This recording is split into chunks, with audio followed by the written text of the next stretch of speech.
दोस्तों, ज़िंदगी में एक मित्र ऐसा होना चाहिए जो आपके सुख दुख में हमेशा खड़ा रहे और आप भी उसके सुख दुख में खड़े रहिए।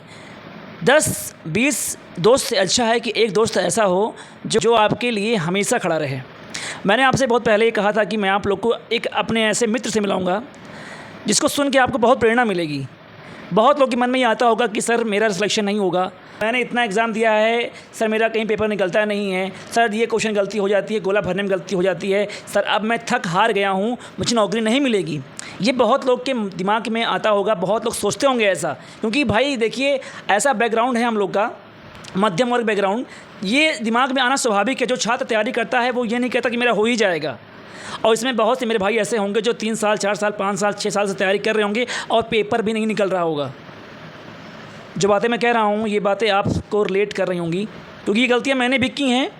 और मैं आज आपको ऐसे शख्स से मिलाऊंगा जिसकी सफलता आप लोग को बहुत प्रेरणा देगी, बहुत ज़्यादा प्रेरणा देगी, और आप अपने से जोड़ पाएंगे उस चीज़ को कि हाँ मैं भी यहीं पे खड़ा हूँ। जैसे मैं आपसे कहता नहीं हूँ कि सर धैर्य रखिए, तो बहुत कमेंट ऐसे आते हैं कि सर बहुत धैर्य रख लिया, कितना धैर्य रखूँ मैं, धैर्य रखते रखते 4-6 साल हो गया। यही चीज़ आप नहीं समझ पाते हैं। यहीं पे आपको समझना है, जब आपका सिलेक्शन का समय आता है ना तो आप लोग तैयारी छोड़ देते हैं।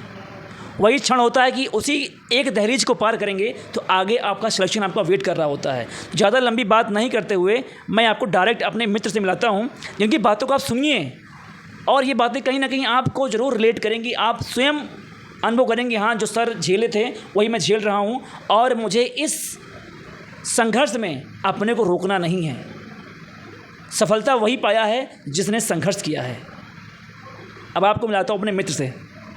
नमस्कार दोस्तों, मेरा नाम मोहन यादव है और मेरा सिलेक्शन जो है टीजीटी में हिंदी विषय से हुआ है। हम आप लोग को यही बताना चाहेंगे कि आप लोग जो है थोड़ा धैर्य रखा करिए, क्योंकि बिना धैर्य रखे सिलेक्शन नहीं होगा, क्योंकि भीड़ बहुत ज़्यादा है। और हमें क्या है, हम जैसे तैयारी करते हैं 2-4 साल 6 साल होता है, उसके बाद हम अंदर से घबराने लगते हैं और हमें ये लगता है कि मेरा सिलेक्शन नहीं होगा, अब हम किसी लायक नहीं बचे।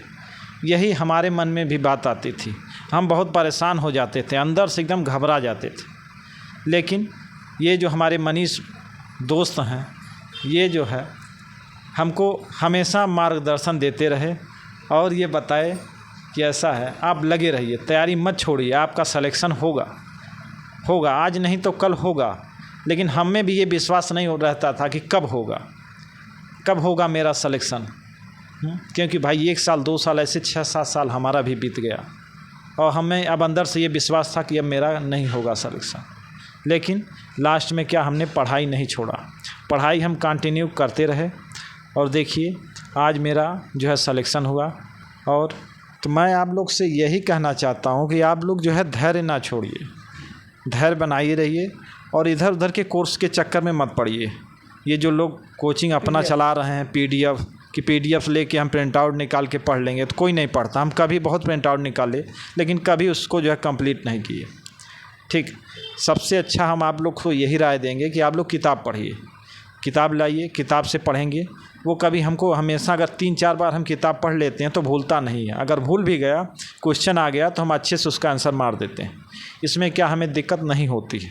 लेकिन ये जो यूट्यूब से ऑनलाइन पढ़ाते हैं या आधी अधूरी जानकारी देते हैं, उसमें क्या हमारा सिलेक्शन नहीं हो पाता है, क्योंकि जो पूछा जाता है उसमें आता ही नहीं क्वेश्चन, ये लोग बताते ही नहीं। वो पता चला कहीं 1-2 क्वेश्चन हो तो नॉर्मल है, लेकिन जब हम किताब पढ़ते हैं तो देखते हैं हमें कहीं न कहीं, अगर हम 2-4 राइटर की किताब अलग अलग पढ़ लिए हैं तो हमें उससे यही लगता है कि हाँ हम तो ये भी पढ़ें। तो उससे क्या है, हमारा सिलेक्शन में आसानी होता है। हम लोग ये चीज़ नहीं समझ पाते, हम लोग से यूट्यूब के चक्कर में, पीडीएफ के चक्कर में और कोचिंग के चक्कर में परेशान रहते हैं, जो कि हमने भी यही किया, गलती बहुत। इस नाते मेरा सिलेक्शन नहीं हो पाया। जब से हम किताब पढ़ना शुरू किए तब से क्या है, मेरा पेपर निकलता गया। और जो है कि आप लोग जो है धैर्य बनाए रहिए और कंटिन्यू पढ़ाई करते रहिए, वो भी किताब से, ना कि यूट्यूब से और पीडीएफ से। क्योंकि जो भी आपको, अगर पीडीएफ की जगह आप अपना नोट्स बनाइए, उसको क्या है आपको फ़ायदा मिलेगा पेपर में, आपको खुद दिख जाएगा। उसमें क्या है, आप अपने तरीके से लिखे रहते हैं तो आपको याद भी रहता है। अब पीडीएफ में जो आता है हम देख लेते हैं 1-2 बार, उसको रख देते हैं, उसका काम है ख़त्म हो जाता है। इस नाते हम आपको यही कहेंगे कि आप जो है मनीष भाई से आप लोग जो इनको सपोर्ट करिए, इनका चैनल आगे बढ़ाइए देखिए जो मनीष भाई हमारे हैं ये इलाहाबाद तैयारी करते थे और हम रहते थे लखनऊ में। तो ये क्या है, वहाँ से हमको मार्गदर्शन देते थे, बताते थे क्या पढ़ना है क्या नहीं पढ़ना है, कैसे पढ़ना है, कौन सी किताब पढ़नी है। किताब ये हमारे लिए, आज तक हम किताब नहीं खरीदे, ये हमारे लिए किताब वहीं से ख़रीद के भेजते थे और हम क्या है, हमारा काम उसको पढ़ना था। हम भी किताब को ईमानदारी से पढ़ते थे और जो है इन्हीं के मार्गदर्शन में पूरा योगदान जो है अगर हम कहें तो हमारे सिलेक्शन में इन्हीं का है। इसके लिए हम इनको बहुत धन्यवाद देते हैं और आप लोग भी इनको सपोर्ट करिए, इनके चैनल को भी आगे बढ़ाइए और इनके मार्गदर्शन में आप लोग पढ़ाई करिए। आप ये ना सोचिए कि ये चैनल जो है छोटा है या बड़ा है, आपको खुद लग जाएगा। आप इनकी बात मानिए, 1-2 महीना 3 महीना इससे ज़्यादा नहीं, आपको खुद अपने अंदर परिवर्तन दिखना जो है शुरू हो जाएगा। क्योंकि हमें जो है परिवर्तन बहुत बड़ा मिला है, क्योंकि हम तो आशा नहीं था कि अब मेरा सिलेक्शन होगा, क्योंकि हमने छोड़ दिया था आशा, और जहाँ आशा हमने छोड़ा वहीं से देखिए मेरा सिलेक्शन हुआ। और कभी हम सोचे नहीं थे, अब क्योंकि हम तो अब छोड़ दिए, धीरे धीरे पढ़ाई भी बंद कर रहे थे, लेकिन नहीं, आप लोग कहेंगे और ये जो हमेशा हमको एक ही सलाह दिए कि नहीं आप पढ़ो, आपका सिलेक्शन होगा, लेकिन हमें अंदर से विश्वास नहीं था। हाँ, तो इस नाते आप लोग को जो है ये सब ध्यान रखना। दोस्तों मैं आपसे यही कहता हूँ कि देखिए धैर्य बहुत बड़ी चीज़ है। देखिए क्या होता है ना कि जब हम सिलेक्शन के एकदम करीब पहुँच जाते हैं तो मेरा मन बहुत ही उदासीन हो जाता है। बहुत से ख्याल जो दिमाग में आते हैं कि यार अब होगा कि नहीं होगा, पेपर नहीं निकल रहा है, कंपटीशन दे ही नहीं पा रहे हैं, और बहुत सी तकलीफ़ें ऐसी होती हैं ना जीवन में आनी शुरू हो जाती हैं। अब ये जान लीजिए वही क्षण हमारे सिलेक्शन का होता है और हम उसको पहचान नहीं पाते, वहीं से हम ड्रॉप कर देते हैं। ये नहीं सोचते कि इसी के एक कदम आगे सिलेक्शन मेरा इंतज़ार कर रहा है। मैं जब था इलाहाबाद में तो मैंने भाई से एक ही बात कही थी, क्योंकि मेरे कोई मित्र हैं नहीं, मैं मित्रता बहुत कम करता हूँ और जो करता हूँ बहुत सॉलिड करता हूँ। मैंने इनसे एक ही बात कही थी, देखिए आप धैर्य नहीं खोना है, पढ़ते रहना है, और मुझे इतना पूरा विश्वास था कि नौकरी मिलेगी। देखिए अगर आप तैयारी कर रहे हैं तो कम से कम एक उम्मीद तो है, और अगर आप तैयारी छोड़ देंगे तो कोई उम्मीद ही नहीं रहेगी। तो कोई उम्मीद नहीं से उम्मीद है, ये अच्छी बात है। आप लोग हमेशा एग्ज़ाम डेट की बात पूछते हैं, एग्ज़ाम डेट तो आपकी आएगी, ऐसा नहीं कि आएगी नहीं, एग्ज़ाम आपका होगा, लेकिन ज़रूरी ये है कि एग्ज़ाम जब होगा तो क्या आप होंगे उस समय उस लायक। मैं बार बार कहता हूँ कि अपनी तैयारी इतनी मजबूत कर लीजिए कि एग्ज़ाम के बाद फिर अगली वैकेंसी का इंतज़ार ना करना पड़े। मैंने बार बार हमेशा आपसे ही कहा है। आज हमारे भाई अच्छी से नौकरी करते हैं, एक अच्छे लेवल की नौकरी है, बढ़िया नया जीवन जी रहे हैं। अगर यही बीच में जब इनका मन ख़राब हुआ था कि नहीं ये प्राइवेट जॉब करनी है, अगर ये प्राइवेट जॉब करना शुरू कर दी होती तो क्या आज इतने प्रसन्न मुद्रा में बैठे होते, बताइए। आज जो देख रहे हैं चेहरे पे चमक देख रहे हैं आप, आज टेंशन नहीं है इनको। ये होती है सरकारी नौकरी की कीमत। मैंने आपसे हमेशा कहा है, मैं देखिए इसलिए कहता हूँ ना कि हम सब एक मध्यम वर्गीय परिवार से हैं। हमारा मकसद ये नहीं कि आपको भ्रमित करना, बड़ी बड़ी बातें बोल के आपको और ख्यालों की दुनिया में पहुंचा देना। मेरा मकसद ये है कि आप सत्यता जानते रहिए, रियलिटी क्या है ये देखिए रील्स में और रियल लाइफ में अंतर होता है, बहुत अंतर होता है। रील्स आप देखते जाते हैं ना, वो एक अलग है, और जो रियल लाइफ में आप फॉलो करते हैं वो अलग है। किताबी ज्ञान और प्रैक्टिकल जीवन जीना दोनों में अंतर है। तो कुल मिला के मैं आपसे बस एक ही बात कहता हूँ कि देखिए जो धैर्य शब्द है, आप ही नहीं बहुत से ऐसे लोग हैं जो 3 साल 4 साल 5 साल 6 साल तैयारी कर रहे हैं और सफलता हाथ नहीं लग रही है। और दोस्तों मैं कुल मिला के बस यही बात कह रहा हूँ कि जो हमारे भाई साहब बोले हैं इनकी बातों में सच्चाई है, और बहुत से लोग अपने को इनसे रिलेट कर रहे होंगे। ये स्वाभाविक बात है कि दिमाग में ये सवाल आता है कि यार इतने साल हो गए तैयारी करते करते, क्या मेरा नहीं होगा, कब होगा मेरा, क्या मैं और काम धंधा शुरू कर दूँ। यही आपको नहीं करना है, आपको बस धैर्य रखना है, अपने समय का इंतजार करना है, पढ़ते रहना है। और जब आपकी नौकरी मिलेगी ना, आपको यकीन नहीं होगा, जैसे भाई को यकीन नहीं होगा कि मेरी नौकरी लग जाएगी। जब एग्ज़ाम देने गए तो 4 क्वेश्चन तुक्का मारे और चारों क्वेश्चन सही हो गया। जब समय आता है ना तो ऐसा ही होता है। हम भी एग्ज़ाम दे रहे हैं, आप भी एग्ज़ाम दे रहे हैं। सोचिए कि जब एग्ज़ाम देने जाते हैं तो कुछ गलतियाँ ऐसी होती हैं ना कि आप क्वेश्चन नहीं पढ़ पाते सही से, और जबकि रूम पे आके वही सही पढ़ लेते हैं। कुछ गलतियाँ ऐसी होती हैं जब गोला भरते हैं ना तो मार दिए B और सही था C।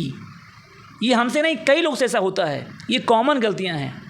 और सबसे बड़ी बात, जितना आप प्रैक्टिस करेंगे उतनी ये गलतियाँ सही होंगी। मैंने भाई से एक ही बात कहा था कि क्या पढ़ना है क्या नहीं पढ़ना है इससे छोड़ दीजिए, सबसे ज़्यादा टेस्ट दीजिए, प्रैक्टिस कीजिए। आपकी जो कॉमन गलतियाँ एग्ज़ाम में होती हैं यहीं से वो गलतियाँ सही होंगी। और आज भाई को नौकरी करते 1 साल हो गया, लमसम 1 साल करीब हो गया है। तो मैंने आपसे वादा किया था कि मैं आपको ऐसे शख्स से मिलाऊंगा जिसकी बात सुन के आप अपने को रिलेट करेंगे कि हाँ सर ये सब जेन्युइन है, ये दिखावटीपन नहीं है। यहाँ पे आप कुछ दिखावटीपन नहीं देखेंगे कि हम 2 लोग बैठे हैं और कुछ आपसे ज़्यादा बातें कर रहे हैं, बढ़ा चढ़ा के बातें कर रहे हैं। कोई बात बढ़ा चढ़ा के नहीं कही गई है, सारी बात सच्चाई कही गई है। एक समय ऐसा आ गया था ना कि पढ़ाई छोड़ दिए थे ये, इनका पढ़ने में मन नहीं लग रहा था कि यार बहुत उम्र हो गई है, अब क्या पढ़ूँ, नौकरी तो मिलेगी नहीं। उसी क्षण मैंने कहा था कि भाई बस 1 साल की बात है, अब आप अपने दहलीज पे खड़े हैं कि जैसे गेट खुलूँ मैं नौकरी के अंदर। अगर इस समय आप ये उम्मीद छोड़ देंगे ना तो बहुत लेट हो जाएगा, सालों की मेहनत बेकार हो जाएगी। जो भी दोस्त ये वीडियो सुन रहे हैं, चाहे बीपीओ का एग्ज़ाम हो, चाहे 5512 का एग्ज़ाम हो, चाहे और भी उनकी कोई अन्य एग्ज़ाम हो जैसे एसएससी, रेलवे, बैंक, किसी का भी एग्ज़ाम हो, उन सबसे मैं यही कहना चाहता हूँ कि देखिए एग्ज़ाम डेट ये रट नहीं मारनी है। उस एग्ज़ाम के लिए अपने को तैयार करना है, क्योंकि अगर परीक्षा फॉर्म आया है, आपने फॉर्म भरा है तो एग्ज़ाम होगा। और रही बात हमारे यूपी SSS की, तो ये मान चलिए कि मार्च के अंदर आपके सारे एग्ज़ाम हो जाएंगे, सारे एग्ज़ाम हो जाएंगे। जो बात मैंने आपसे कही थी ना कि आपके एग्ज़ाम सितंबर अक्टूबर से स्टार्ट होकर मार्च के अंदर हो जाएंगे, देखिए नीचे वही बात इस चैनल पे जो अंकित सर हैं वो भी यही बात कह रहे हैं आपसे। अब चैनल छोटा है या बड़ा ये मायने नहीं रखता, मैंने आपसे हमेशा सच ही कहा है, सच ही कहूँगा और हर क्षण आपके लिए खड़ा रहूँगा। अब लास्ट में 2 शब्द मेरे भाई बोलेंगे, उसके बाद हमारा वीडियो ज़्यादा लॉन्ग नहीं होगा। आप लोग से अब तो मैं लास्ट में आप लोग से यही कहना चाह रहा हूँ कि आप लोग जो है पढ़ाई करते रहिए, खूब मन लगा के, नेगेटिव बात मन में मत आने दीजिए, आप पॉजिटिव रहिए और नेगेटिव लोगों से भी आप दूर रहिए। क्योंकि सिलेक्शन का देखिए यही है कि भाई जब पढ़ाई हम करते रहेंगे, आज नहीं तो कल होना है, 100% होना है। लेकिन क्या पहले ही हम आशा जब खो देते हैं तो फिर दिक्कत हो जाती है। इस नाते हमें लगे रहना है और पूरा एकदम मन से लगे रहना है, दिखावा नहीं करना कि हम पढ़ाई कर रहे हैं खाली। और मनीष भाई के आप लोग संपर्क में बने रहिए और आप लोग तैयारी करते रहिए, पढ़ाई नहीं छोड़ना। ये देखिए यूपी SSS का जो अभी धरना हुआ था 5512 वाला था ना, उस जेई का था और टाइपिंग, हाँ जेई का और एक टाइपिंग वाला था, तो उसके लिए गए थे, आप ही लोग के लिए गए थे वहाँ पर। इनका चैनल जो है बंद हो गया, टेक्निकल कुछ इशू दिखा रहा है उसमें। तो हम आप लोग से यही कहेंगे कि आप इनके संपर्क में बने रहिए, इनका आप जो नया चैनल है उसको आप लोग सपोर्ट करिए।